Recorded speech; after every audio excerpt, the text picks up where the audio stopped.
तो बहुत सारे लोग समझते हैं कि कीवर्ड रिसर्च या एसईओ या डिजिटल मार्केटिंग सिर्फ उन बिजनेसेस के लिए है जो ऑनलाइन बिक सकते हैं।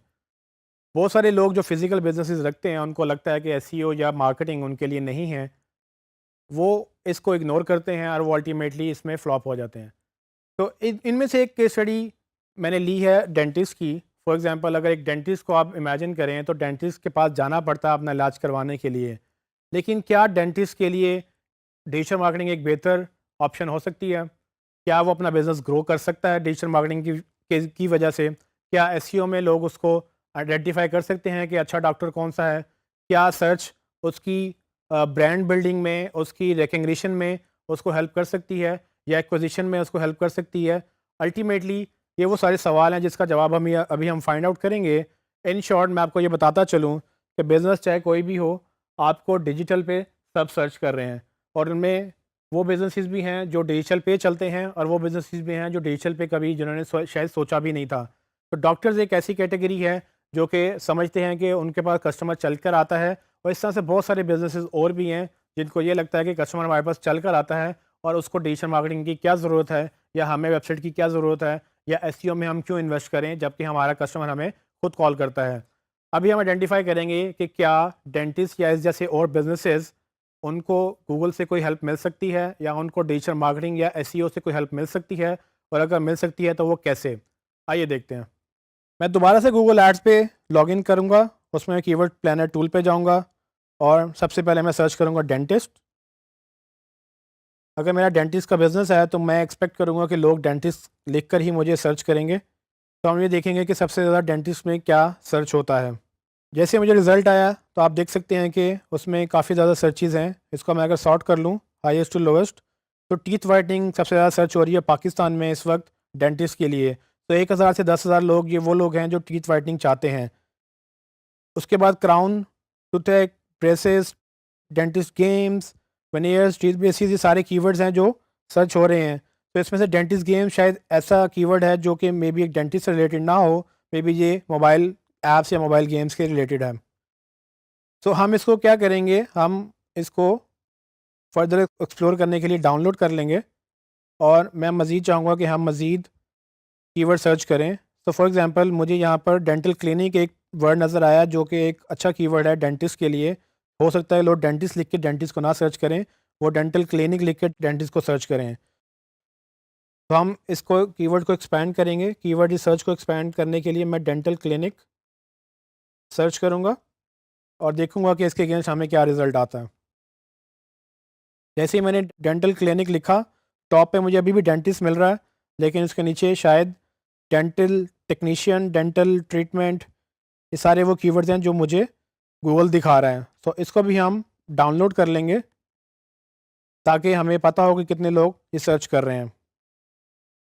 फाइनली जैसा कि हमने देखा कि टीथ वाइटनिंग एक इम्पॉर्टेंट टॉपिक है, तो अगर मैं teeth whitening as a keyword ही सर्च करूं और देख लूँ कि टीथ वाइटनिंग करवाने वाले लोग टीथ वाइटनिंग को सर्च करने के लिए और क्या-क्या लिखते हैं, तो मैं उसको सर्च करके देख सकता हूँ कि इसके अगेंस्ट गूगल क्या-क्या हमें शो करता है। तो गूगल के नज़दीक अगर आप टीथ वाइटनिंग सर्च कर रहे हैं तो वो audience priorly wisdom teeth, veneers, tooth pain, crown या बाकी चीज़ें भी इससे रिलेटेड सर्च करेंगे। तो टीथ वाइटनिंग में टीथ वाइटनिंग टिप्स भी लोग सर्च कर रहे हैं और उसके बाद नेचुरल टीथ वाइटनिंग जैसे टोटके भी सर्च कर रहे हैं। तो अगर आप एक डॉक्टर की वेबसाइट हैं तो आपको कोई हर्ज नहीं है कि आप जो टिप्स जो लोग ढूंढना चाह रहे हैं वो आपकी वेबसाइट से ही वो ले लें, क्योंकि अगर वो आपसे ठीक करवाने आएंगे दांत तो अगर ये भी पॉसिबिलिटी है कि वो पहले आप पे ट्रस्ट बिल्ड करने के लिए आपके ब्लॉग को पढ़ें, आपके आर्टिकल्स को पढ़ें, उसमें देखेंगे कि आपको कितना पता है अपने फील्ड के बारे में और आप कितना बेहतर जानते हैं। जब वो आपकी टिप्स पढ़ेंगे तो मे बी पॉसिबिलिटी है कि वो आपसे आगे इलाज भी करवाएँगे। तो इसको भी मैं डाउनलोड कर लूँगा।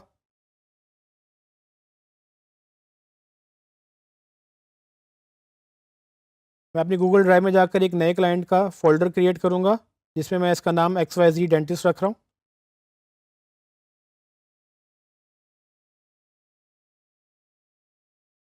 इसके अंडर मैं कीवर्ड रिसर्च का फ़ोल्डर क्रिएट करूँगा और उसके अंडर मैं डिफरेंट फ़ोल्डर क्रिएट करूँगा उनके कीवर्ड से रिलेटेड। सो डेंटिस्ट और डेंटल क्लिनिक ऑलमोस्ट एक ही चीज़ को सर्च करने के लिए 2 डिफरेंट टर्म्स हैं, तो मैं उनको पॉसिबल ये है कि एक ही जगह पे लिख लूँगा।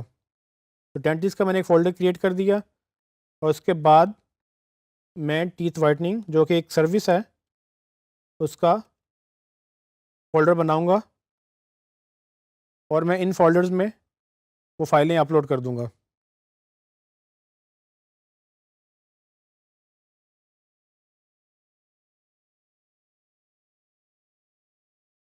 जैसे कि आप देख सकते हैं कि मैंने फ़ाइलें अपलोड कर दी हैं और मैं अब इसको एक फ़ाइल को ओपन करूँगा और उसमें अपने कीवर्ड शॉर्टलिस्ट कर लूँगा, ये देखने के लिए कि मेरे कौन से कीवर्ड्स रिलेटेड हैं और कौन से नहीं।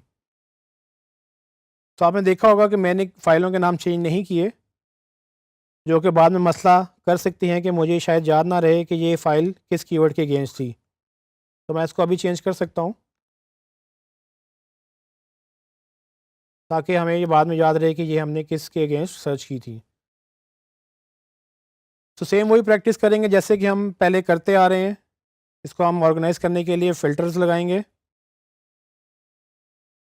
फ़िल्टर लगाने से पहले हम एक कॉलम और क्रिएट कर लेते हैं और उसको नंबर असाइन कर लेते हैं। नंबरिंग करने से फ़ायदा ये होता है कि आप सॉर्टिंग दोबारा कर सकते हैं, जैसे कि ये डिफ़ॉल्ट सॉर्टिंग में थी। इसको मैं फ़िल्टर लगाने के बाद मिनिमम सर्चेज़ को मैं हाईएस्ट टू लोवेस्ट सॉर्ट करूँगा, ताकि सबसे ऊपर वो कीवर्ड्स आ जाएँ जो सबसे ज़्यादा सर्च हो रहे हैं। डेंटल क्लिनिक मुझे एक अच्छा कीवर्ड लग रहा है, क्योंकि पॉसिबिलिटी है कि जो डेंटिस्ट के पास जाना चाह रहा है वो डेंटल क्लिनिक सर्च करेगा। डेंटिस्ट भी एक अच्छा कीवर्ड हो सकता है, लेकिन ये बहुत ब्रॉड, बहुत एक शॉर्ट टेल कीवर्ड है और इसमें काफ़ी वेरिएशंस आ सकती है। सो इसको हम प्रायोरिटी पे नहीं रखेंगे, लेकिन इन फ्यूचर में भी समटाइम्स हम चाहेंगे इसको भी हम ऑप्टिमाइज़ करें किसी पेज के ऊपर। तो जैसे कि आप देख रहे हैं, डेंटल सर्जरी या टूथ एक्सट्रैक्शन, ये बड़ी स्पेसिफिक कीवर्ड्स हैं और बड़ी स्पेसिफिक सर्विसेज हैं, जिसके अगेंस्ट एक नया पेज बनाया जा सकता है अगर ऑलरेडी एग्जिस्ट नहीं करता। और आप उनके ऊपर जब कोई टूथ एक्सट्रैक्शन सर्च करें, तो अगर आप ये सर्विसेज ऑफ़र करते हैं या आपका क्लाइंट जो कि एक डॉक्टर होगा वो ये सर्विसेज ऑफ़र करता है, तो वो इस पे ट्रैफिक लेकर इस पे कन्वर्जन ले सकता है। कुछ लोग dental clinic near me search करते हैं। ये नियर मी एक बड़ा इंटरेस्टिंग टॉपिक है। इसको मैं अभी आपको एलैबोरेट करता हूँ, क्योंकि ये गूगल का एक आर्टिफिशियल इंटेलिजेंस जो है उसको ट्रिगर करता है।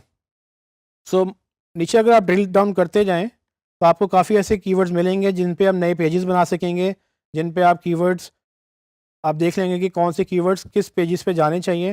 और अल्टीमेटली हम ये सेम वही एक्सरसाइज रिपीट करेंगे जो हमने बाकी ब्रांड्स के साथ की थी, क्योंकि कोई भी बिज़नेस अगर आप लेके चल रहे हैं तो उनके लिए सबका एक प्रोसीजर, कीवर्ड रिसर्च का, उसको शॉर्ट लिस्टिंग का, सब एक ही है। आपने सारे कीवर्ड्स उनके बिजनेस गोल से लिंक करने हैं, ताकि उनको सेल्स जनरेट हों, और जब उनको सेल्स जनरेट होंगी तो उनको बिज़नेस मिलेगा, उनको बिज़नेस मिलेगा तो आप ज़्यादा पैसे कमाएंगे, अल्टीमेटली आपकी जॉब्स रहेंगी। और अगर ये आपका अपना बिज़नेस है तो ऑफ कोर्स आप खुद भी इसको ग्रो कर सकते हैं अपने बिजनेस को। जैसे कि आपने देखा इस एग्जांपल में हमने डेंटिस्ट के लिए कीवर्ड शॉर्टलिस्ट किए। इसको आप मज़ीद एलैबोरेट कर सकते हैं, मज़ीद सर्विसेज के लेते हुए आप मज़ीद एक्सपेंड कर सकते हैं। मेरा मकसद ये था कि मैं आपको आइडिया दे दूं कि स्टार्ट कैसे होता है और ये कैसे किया जा सकता है। ऑफ कोर्स इसमें कोई लिमिट नहीं है और ये नेवर एंडिंग प्रोसेस होता है, क्योंकि जब तक वेबसाइट होती है तब तक आप इसको करते चले जाते हैं। इसमें एक इंपॉर्टेंट बात जो हमने देखी वो थी डेंटिस्ट नियर मी। तो नियर मी का कीवर्ड एक बड़ा इंपॉर्टेंट कीवर्ड है जो कि बड़ी तेज़ी से गूगल में पॉपुलर हो रहा है। तो जैसे कि हमने शुरू में डिस्कस किया था कि गूगल हमें हर जगह से ट्रैक करता है। जब लोग लिखते हैं नियर मी, तो असल में गूगल को लोग ये पूछते हैं कि मैं जहाँ खड़ा हूँ या मेरे आसपास मैं जहाँ पर हूँ उसके आसपास मुझे डेंटिस्ट दिखाओ। तो डेंटिस्ट नियर मी का मतलब ये हुआ कि मैं इस वक्त जहाँ पर हूँ गूगल मुझे उसके आसपास के रिजल्ट्स दिखाएगा। अब नियर मी गूगल कैसे आइडेंटिफाई करेगा कि मैं कहाँ हूँ और वो कैसे मुझे आसपास के रिजल्ट दिखा सकता है। तो इसके लिए गूगल का पूरा एक इंजन ट्रिगर होता है और वो आपकी लोकेशन ट्रैक करता है। और लोकेशन ट्रैक करने के लिए वो आपके मोबाइल फ़ोन से जीपीएस से ट्रैक कर सकता है। अगर आप सिस्टम पे हैं तो वो आपके आईपी एड्रेस से ट्रैक करेगा और आपको वही रिजल्ट्स दिखाएगा जो आपके आसपास होंगे। तो इमेजिन करें कि अगर आप डेंटिस्ट ढूंढें और आप पाकिस्तान में हैं और आपको दुबई में डेंटिस्ट का रिजल्ट मिल जाए, तो क्या आप उस पर क्लिक करेंगे? और अगर आप क्लिक करेंगे तो क्या आप उसके पास जा सकेंगे? नहीं। तो बेसिकली होगा क्या कि गूगल यही चाहता है कि आपको राइट टाइम पे राइट रिजल्ट दे। तो जब मैं ये लिखूँगा डेंटिस्ट नियर मी और मैं लाहौर में हूँ, तो लाहौर के ही डेंटिस्ट मुझे नज़र आएँगे और पॉसिबिलिटी है कि वो लाहौर के अंदर भी अगर मैं एक लोकेलिटी में हूँ, फॉर एग्ज़ाम्पल मैं गुलबर्ग में हूँ, तो सिर्फ गुलबर्ग के ही मुझे डेंटिस्ट दिखाएगा। सो इटसेल्फ एक ये कीवर्ड बन गया, लेकिन नियर मी सिर्फ कीवर्ड नहीं है, ये बेसिकली एक एल्गोरिदम है गूगल का, जिसके तहत वो ये लॉन्च करता है कि वो आपको पहले ट्रैक करेगा कि आप कहाँ हैं, उसके बाद वो बिज़नेसेस को ट्रैक करेगा कि इसके आसपास बिज़नेसेस कौन से हैं, और यहाँ पर गूगल मैप से वो डेटा लिंक करेगा और गूगल मैप्स के रिजल्ट्स भी दिखाएगा और गूगल के रिजल्ट्स भी दिखाएगा। तो अल्टीमेटली आपको वो रिजल्ट्स मिल जाएंगे जो आप ढूंढ रहे हैं। तो ये चीज़ें बिजनेसेस के लिए बड़ी इंपॉर्टेंट हैं, अंडरस्टैंड करना कि लोग क्या लिखकर सर्च करते हैं और किस तरह से क्यूरीज बदलती हैं डिफरेंट सर्विसेज को ढूंढने के लिए। तो जो ब्रांड या जो बिज़नेस इन कीवर्ड्स को कैप्चर कर लेगा, अच्छी तरह से डिमांड को कैप्चर करेगा, तो वो ज़्यादा पैसे बना सकेगा।